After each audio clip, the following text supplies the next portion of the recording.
Deus, aleluia. Amém, igreja? Todos dizem graças a Deus. Graças a Deus. Deus, Jesus é bom. E o diabo não presta.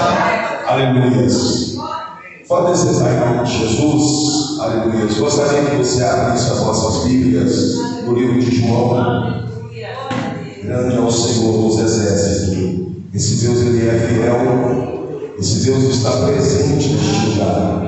A palavra do Senhor diz: onde estiver 2 ou 3 reunidos em meu nome, ele estaria no meio de nós. Amém? Aleluia. Sentados mesmo, vamos abrir a vossa Bíblia, livro de João, capítulo de número 4. Aleluia. Nessa tarde eu estava pregando sobre a vida de um homem que tinha reverência com a presença de Deus. E assim o Senhor abençoou a vida dele ricamente. Não será diferente na minha e na tua vida. Aleluia, eu creio. O Senhor vai nos abençoar, o Senhor tem nos abençoado, e o Senhor derramará a tua glória na nossa vida. Amém? No livro de João, capítulo de número 4, do versículo de número 1, diz assim: quando os fariseus ouviram que Jesus fazia e batizava mais discípulos do que João, se bem que Jesus não batizava, e sim os seus discípulos, ele deixou a Judeia e voltou outra vez para a Galileia, e era necessário passar por Samaria. Chegou a uma cidade samaritana chamada Sicar, perto da terra de Jacó, dera a seu filho José. Estava ali a fonte de Jacó. Jesus, cansado da viagem, assentou-se junto à fonte, e era quase a hora sexta. Vindo uma mulher samaritana tirar água, Jesus lhe disse: dai-me de beber. Seus discípulos tinham ido à cidade comprar comida. Disse-lhe a mulher samaritana: como sendo tu judeu, me pede a mim de beber, a mim que sou mulher samaritana? Pois os judeus não se comunicavam com os samaritanos. Respondeu-lhe Jesus: se conheceras o dom de Deus, e quem é que te pede, dai-me de beber, tu lhe pediria, e ele te daria água viva. Disse-lhe a mulher: Senhor, tu não tens como me tirá-la, e o poço é fundo. Onde tens a água viva? És tu maior do que o nosso pai Jacó, que nos deu o poço do qual ele próprio bebeu, e assim os seus filhos e seu gado? Respondeu-lhe Jesus: todo aquele que beber desta água tornará a ter sede, mas aquele que beber da água que eu lhe der nunca mais terá sede. Deveras, a água que eu lhe der separar nele uma fonte de água que jorra para a vida eterna. Feche os seus olhos assentados, estenda suas mãos para cá e vamos orar ao Senhor nesta hora. Soberano Deus e eterno Pai, pense eu que nenhuma das suas obras não pode ser revogada. Se nesta noite o Senhor me permitiu chegar até a este lugar, subir a este altar, é porque o Senhor já tinha preparado antes da fundação do mundo. E nesta noite eu te peço, Senhor, faça de mim uma locomotiva espiritual para despedaçar Satanás no brilho da tua glória, porque o grande neste lugar é o teu Espírito, o grande neste lugar é a tua presença, o grande neste lugar foi o sacrifício que o teu filho fez na cruz do Calvário. Senhor, eu nada sou, eu só te peço nesta noite para me conceder graça, para me transmitir o que o Senhor tem para a tua igreja. Então eu uso as mesmas palavras que João Batista usou ao dizer que eu te digo e que meu Espírito cresça neste lugar, em nome de Jesus. Amém, igreja? Aleluia.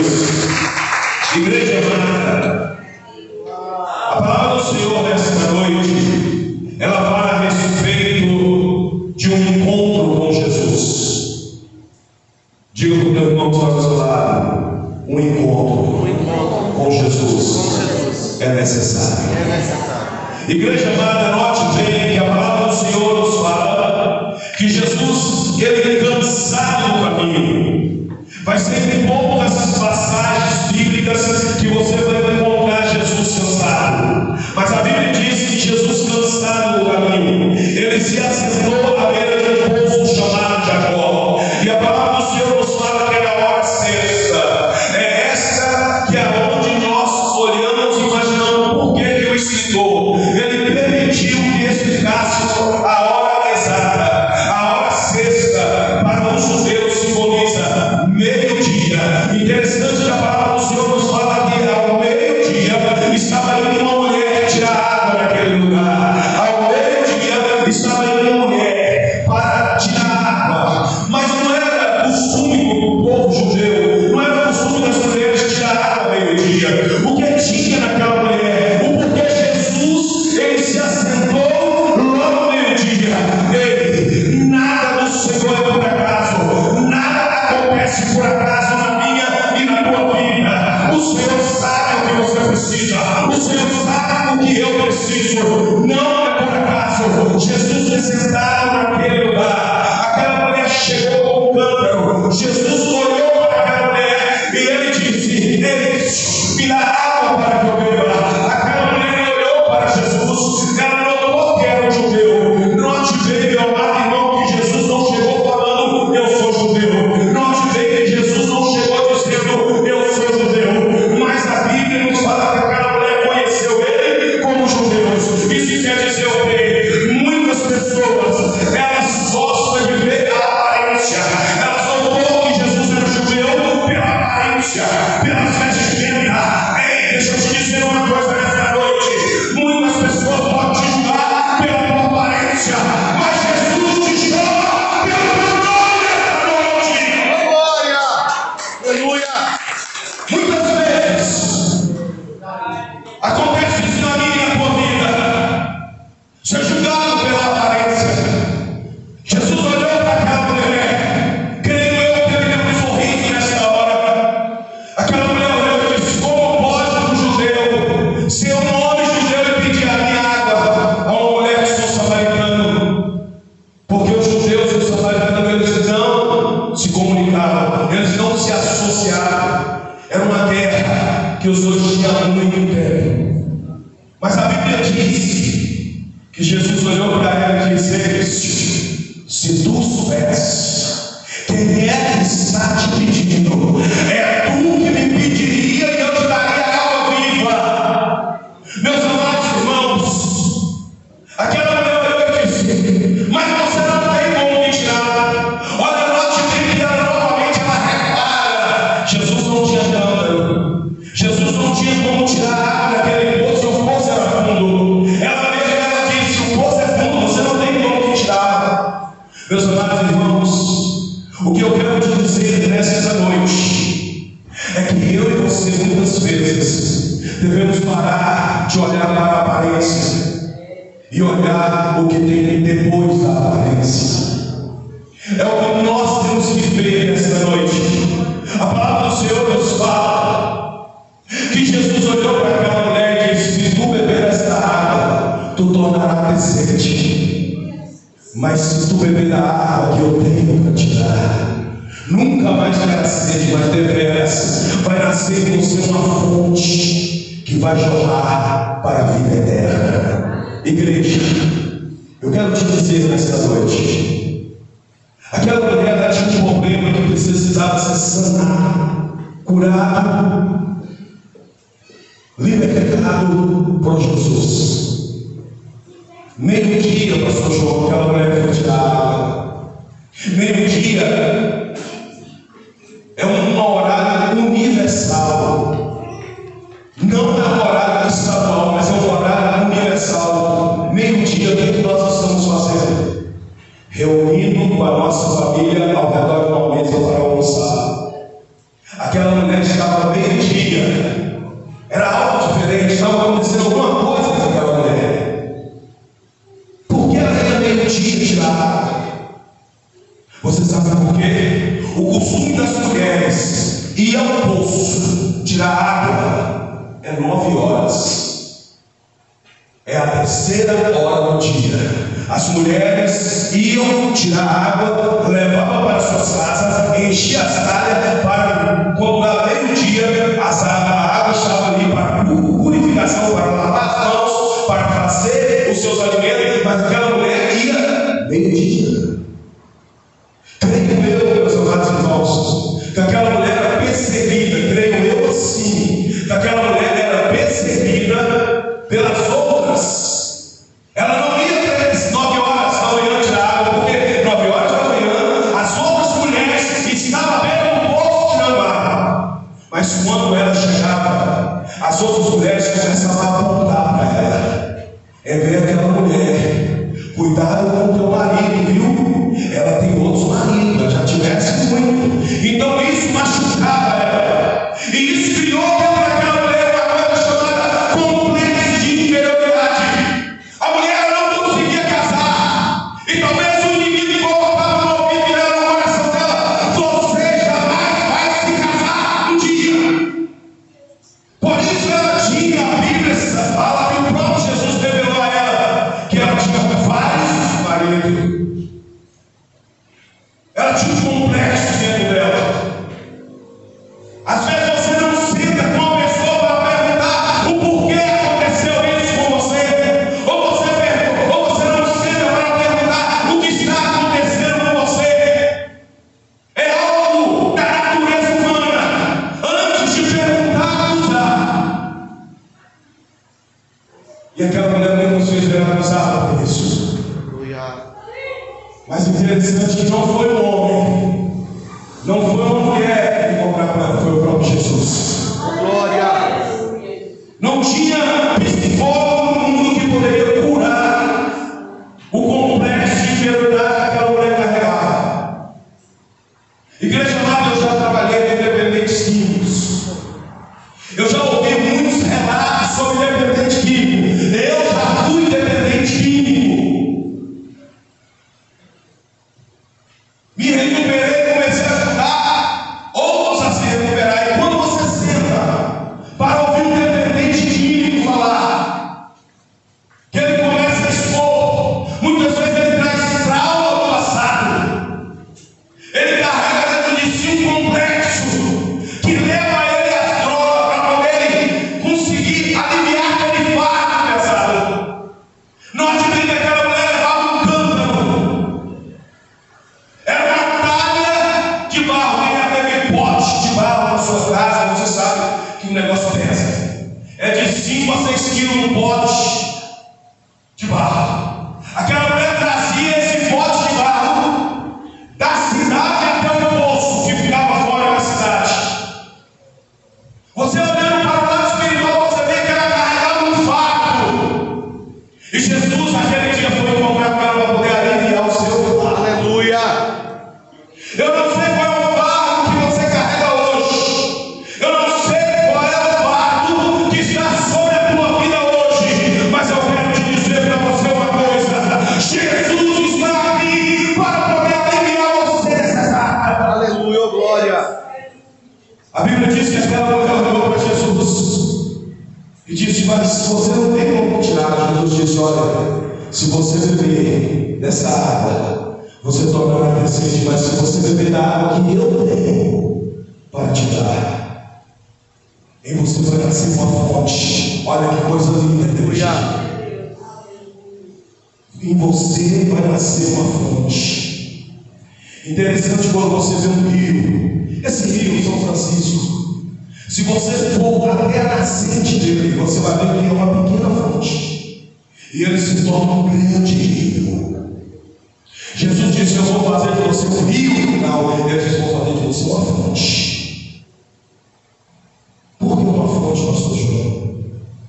Porque uma fonte sustenta os rios. Aleluia. Mas tem uma coisa, pastor João: fonte não dá peixe, mas rio dá. Sim, Deus vai te usar para fazer rio, varrer todos os peixes. Oh, glória! Você sabe quantas coisas acontecem na vida de uma pessoa que se torna fonte? Talvez você saia da sua casa falando: oh, meu Deus, eu não ganhei uma vida. Igreja, em frente à minha casa tem um homem. Ele é deficiente dos braços, eu acho que ele deu derrame. E esse homem só ficava bebendo. Eu chegava na minha casa, eu ligava o som, escutando músicas evangélicas, e ele lá embaixo, bebendo. Eu nunca atravessei do outro lado falar do amor de Deus para ele. Eu só ligava o som. E lá de cima eu ouvia ele beber. 3 dias depois, esse homem entra dentro da igreja. A igreja fica embaixo da minha casa. E esse homem fala: eu quero aceitar Jesus. Aleluia. Vira para o pastor e diz: pastor, eu quero aceitar Jesus porque tem um nome aqui em cima que todos os dias colocam no louvor, e eu fico ouvindo esse louvor. Ele é o nome de Deus. Eu fui uma fonte da vida deste homem. Ele vai se tornar um rio e vai produzir peixes. Aleluia. Eu não precisei de ligar, de falar, de evangelizar. Deus só falou: liga o som, coloca o louvor. E eu colocava o louvor, e esse louvor transformou a vida daquele homem. Aleluia. Eu quero te dizer para vocês essa noite: o Senhor vai fazer de você fonte para jorrar nos rios e os rios produzir. Pastor, mas os rios produzem peixe, a fonte não. Ei, mas tem uma coisa: o rio seca e quem sustenta o rio é a fonte. Aleluia. A Bíblia diz que Jesus falou: vou fazer de você uma fonte. Jesus profetizou na vida daquela mulher: eu vou fazer de você uma grande missionária para entrar em Samaria e pregar o Evangelho. Se você ler a Bíblia na cronologia, Mateus, Lucas, Marcos, você vai ver que os samaritanos não aceitavam que Jesus entrava dentro, mas Jesus preparou uma mulher e ela entrou falando: lá na fonte tem um homem que falou tudo sobre a minha vida, seria ele o Messias. Aleluia. Oh, glória. Tem lugar que você não vai entrar, mas você vai abençoar pessoas para entrar. Oh, glória. A palavra do Senhor nos fala que essa mulher olhou e disse: como que você vai tirar essa água? É tudo maior do que o nosso pai Jacó. Interessante, igreja, que essa mulher falou de Jacó. E essa mulher não tem 40 anos de idade e falou de Jacó. Isso quer dizer o quê, pastor João? Isso quer dizer que aquela mulher conhecia a história de Jacó. E se conhecia a história de Jacó, sabia das profecias e que viria o Messias. Pastor João, também que você não entendeu o que o Senhor quer te dizer nessa noite. Aquela mulher estava de frente de quem, igreja? Eu vou perguntar mais uma vez, eu gosto que a igreja interage comigo. Aquela mulher estava na frente de quem? Jesus. Não ouvi. Jesus. Interessante que ela perguntou para ele: tu és maior do que o nosso pai Jacó? Isso quer dizer o quê? Que ela não estava conhecendo Jesus. Oh, glória. Mas só que ela esperava Jesus. Ela disse: quando ensina-me ele ensinará tudo isso. Jesus olha para ela e diz: eu sou. Aleluia. Oh, glória. Pastor, o que quer dizer isso? O que quer dizer que tem muitas palavras, tem muitas pessoas que conhecem Jesus por ouvir falar. E Jesus olhou para aquela mulher, ouvia falar dele, ouvia dos patriarcas, e se ouvia dos patriarcas, ouvia as profecias que o Messias viria. Você sabe o que acontece muitas vezes? Que nós estamos servindo ao Senhor só de ouvir falar. Jesus ele foi para poder dar uma experiência àquela mulher. Igreja amada, me lembro eu que eu comecei a buscar do Senhor, falando: Senhor, eu só quero intimidade contigo. Eu quero ter intimidade contigo. Eu quero ter intimidade contigo. Pai, minhas orações são falar: Deus, eu quero intimidade contigo. Eu não quero mais nada, eu quero intimidade contigo. Eu preciso ter intimidade contigo. Minhas orações eram só isso: quero intimidade.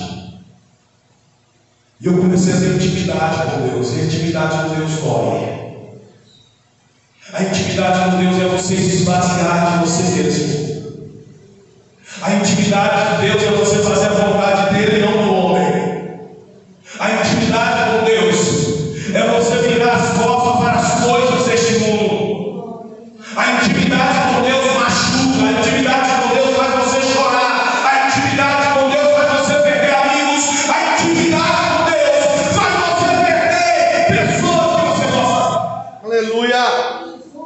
Aí eu te pergunto nessa noite, seria que existe uma pessoa que tem intimidade com Deus? Se você quer, prepara para você perder pessoas. A intimidade com Deus machuca, porque você tem que se desprender das paixões desse mundo. A Bíblia diz que essa mulher ouvia falar, mas não conhecia. Jesus estava ali. Jesus olhou para ela e olha para você ver como a intimidade com Deus machuca. Eis, Jesus disse para essa Samaritana: você quer essa água? Tem certeza que você quer intimidade comigo? Aquela mulher olhou para Jesus, disse: eu quero essa água. Jesus pega e toca logo na ferida. Então vai lá e chama teu marido. Aquela mulher se desabou na mesma hora. Você quer conhecer uma pessoa de verdade? Se você quer conhecer uma pessoa de verdade, você toca logo na ferida dela. Se ela for tão sincera, ela vai falar para você a verdade. Vai doer, mas vai confessar. Aquela mulher olhou, ela queria tanto beber da água que transformaria a vida dela, que ela disse: Senhor, eu não tenho marido. Em outras palavras, aquela mulher teve um diálogo com Jesus, dizendo: você acha que eu venho no meio dia aqui tirar água? Você acha que eu aguento o que as pessoas andam falando de mim na rua? Você acha que eu aguento o que as pessoas entram, se juntam para falar de mim? Então eu preferi me isolar. É por isso que eu venho meu dia não tem ninguém. Pense em Jesus te esperando. A palavra do Senhor nos fala que Jesus disse: tu queres essa água? Ela disse: eu quero. Então vai e chama teu marido. Ela baixou a cabeça, com lágrima nos olhos, e disse: eu não tenho marido. Jesus olhou e disse: disseste com verdade. O primeiro passo para existir milagre na minha e na tua vida é você e eu confessar o pecado. Aleluia. Oh, glória. O primeiro passo, temos que confessar o pecado. Se não haver confissão, não tem milagre, não tem transformação. Tem pessoas que entram dentro da igreja, mas não deixam que Cristo entre dentro dela. Essa mulher conheceu Jesus naquela hora. Olha para você ver onde vai a intimidade. Ela fala: eu não tenho marido. Aquele dia ela estava conhecendo ele. Jesus disse: disseste com verdade, porque tivesse 4. E o que você tem hoje não é teu. Você está entendendo como a intimidade com Jesus machuca? Deu para você entender que você buscou intimidade, você vai elevar o seu nível espiritual, mas vai te machucar. Jesus disse: o que você tem hoje não é teu. Ou seja, abre mão dele se você quer, porque Jesus falou: não é teu. Se não é teu, não é para você ficar com ele. Oh, glória. Aí eu te pergunto uma coisa: quem quer transformação tem que ter obediência. Dói, isso eu falo. Não é qualquer um. O evangelho não é difícil. O evangelho é renúncia. Glória. Igreja amada, a palavra de Deus nos fala que essa mulher, ela se alegrou tanto que ela disse assim: olha, veja que tu és profeta. Olha para você ver que ainda ela não conheceu que era Jesus. veja que tu és profeta. Os judeus dizem que é nesse monte que tem que adorar. Outros dizem que é em Jerusalém que tem que adorar. Jesus disse: nem nesse monte, nem em Jerusalém. Meu Pai, eu adoro. Você adora em espírito e verdade. Jesus, glória a Deus. Igreja, eu passei 2 anos subindo no monte. A metade da minha caminhada evangélica foi no monte. Eu saí daqui e ia para a Chapada Diamantina passar dias sem comer, sem beber, no monte, orando. Só para buscar intimidade com Deus. Resultado: perdi tudo. Só para buscar intimidade com Deus. Deus quebrou, moeu e falou: eu quero você assim, já que quer intimidade. Eu quero você desse jeito, já que quer intimidade. Teve época na minha vida que era de 80 a 100 ligação. Pessoas pedindo orações, pessoas convidando para pregar. De 80 a 100 ligação. O celular vai quebrar.